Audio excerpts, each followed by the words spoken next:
अस्सलाम वालेकुम वरहमतुल्लाहि वबरकातुहू। सवाल: कसर नमाज कब अदा की जाती है और इसकी क्या शराइत हैं? जवाब: अपने शहर से 78 किलोमीटर जाने का इरादा हो, यानी आप अपने शहर के बाहर 78 किलोमीटर दूर जाना चाहते हैं तो शहर से बाहर निकलते ही कसर शुरू कर देंगे। ये नहीं कि 78 किलोमीटर पर पहुंचकर कसर शुरू करेंगे। शहर में जब तक आप रहेंगे तो आप ज़मीन के दूसरे किनारे पर भी जा रहे हैं, तो अपने शहर से जब तक बाहर नहीं निकलेंगे तब तक आप पूरी नमाज अदा करेंगे। शहर से बाहर 78 किलोमीटर से कम जाने का इरादा है तो भी कितनी पढ़ेंगे? पूरी अदा करेंगे। लेकिन शहर से बाहर 78 किलोमीटर जाने का इरादा है या इससे ज़्यादा का इरादा है तो शहर को जैसे ही क्रॉस करेंगे कसा नमाज शुरू कर देंगे। और जब तक किसी मकाम पर 15 दिन ठहरने की नियत नहीं करेंगे, किसी शहर में आपने 15 दिन की नियत कर ली तो जिस वक्त नियत की उस वक्त से कितनी रकत पढ़ना शुरू करेंगे? 2 रकत। मिसाल के तौर पर आप अब्बू ज़हबी से शारजा पहुँचे, 78 किलोमीटर से ज़्यादा है ये। अब आपको पता नहीं है कि आप वहाँ 2 दिन, 4 दिन या 15 दिन रहेंगे, कंफ्यूज हैं। आप इस कंफ्यूजन में रहेंगे। जब तक आप इस कंफ्यूजन में रहेंगे तब तक आप कितनी रकतें पढ़ेंगे? कसर वाली नमाज पढ़ेंगे जब तक आप शारजा में रहेंगे। इस कंफ्यूजन में 10 साल ही क्यों ना गुजर जाएं। अब्दुल्ला बिन मसूद रज़ियल्लाहु ताला अन्हु एक इलाके में फंस गए। बर्फ़बारी की वजह से 6 महीने तक कसर पढ़ते रहे क्योंकि वो मुसाफिर बन गए थे।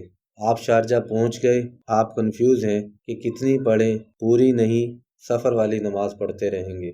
जिस दिन आपने नियत की कि आज के बाद से 15 दिन यहाँ ठहरूंगा, पिछले दिन गिनती नहीं होते कि 15 दिन मैं ठहर ही चुका हूँ, अब मैं पूरी शुरू कर दूँ। ऐसा नहीं होगा क्योंकि पिछले दिन जो आपने गुजारे हैं वो कन्फ्यूजन में गुजारे हैं। ऐसी कन्फ्यूजन में 15 दिन क्या 15 साल भी गुजार देंगे तो 2 रकते ही पढ़ेंगे, यानी सफ़र वाली कसर वाली नमाज पढ़ेंगे। जिस दिन आपकी नियत हुई आज के बाद से मैं मज़ीद 15 दिन ठहरूंगा, तो उस दिन से आप कितनी शुरू कर देंगे? पूरी। यहाँ तक के फुक़हा ने लिखा है, आप किसी शहर में गए, ज़ोहर की 4 रकतें पढ़ रहे हैं, 2 रकतों के बाद आपको ख्याल आया कि यार टिकट कटवाऊं और पिंडी जाऊं। पिंडी से आप आए थे कि मैं पिंडी निकलता हूं और 15 दिन की नीयत थी जो अब तब्दील हो गई। यार 15 दिन में नहीं ठहरता, मुसाफिर बन गया। दोबारा तो 2 के बाद सलाम फेर देंगे। और अगर आप सफ़र वाली नमाज पढ़ रहे थे, दूसरी रकत में आपको ख्याल आया कि यार आज के बाद से 15 दिन में यहाँ ठहरूंगा और आपका पक्का इरादा कर लिया, तो 2 की कितनी बना देंगे? 4 बना देंगे। क्योंकि सफ़र की नमाज से पहले सफ़र यानी कसर की नियत ज़रूरी नहीं है। सफ़र वाली नमाज 2 ही होती है और इकामत वाली नमाज 4 ही होती है। इसमें सिर्फ ज़ोहर की नियत काफ़ी है। इसमें लोग सफ़र की नियत करते हैं। अच्छा, बूढ़े सब जगह के एक जैसे ही होते हैं। अजीब बात है, मैं एक जगह नमाज पढ़ रहा था, मेरे साथ एक बूढ़े बाबा जी नमाज पढ़ रहे थे, अरबी थे।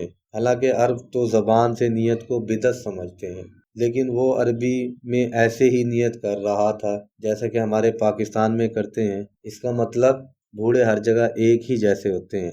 सफ़र में है तो 2 ही होंगी। आपने सिर्फ ये नियत करनी है कि मैं ज़ोहर की नमाज़ पढ़ रहा हूँ, असर या इशा इतना ही काफ़ी है। उसके लिए सफ़र का लफ्ज़ कहना ज़रूरी नहीं है। आज की वीडियो में इतना ही। इंशाल्लाह नई वीडियो में नए उन्वान के साथ हाज़िर होंगे। अगर आपको हमारी बात अच्छी लगे तो हमारे चैनल को सब्सक्राइब भी करें, लाइक भी करें और कमेंट भी करें। अगर किसी जगह कोई बात समझ ना आए तो कमेंट करके आप हमसे पूछ सकते हैं। तब तक के लिए इजाज़त दीजिए। अल्लाह हाफ़िज़। अस्सलामु अलैकुम वरहमतुल्लाहि वबरकातुहू।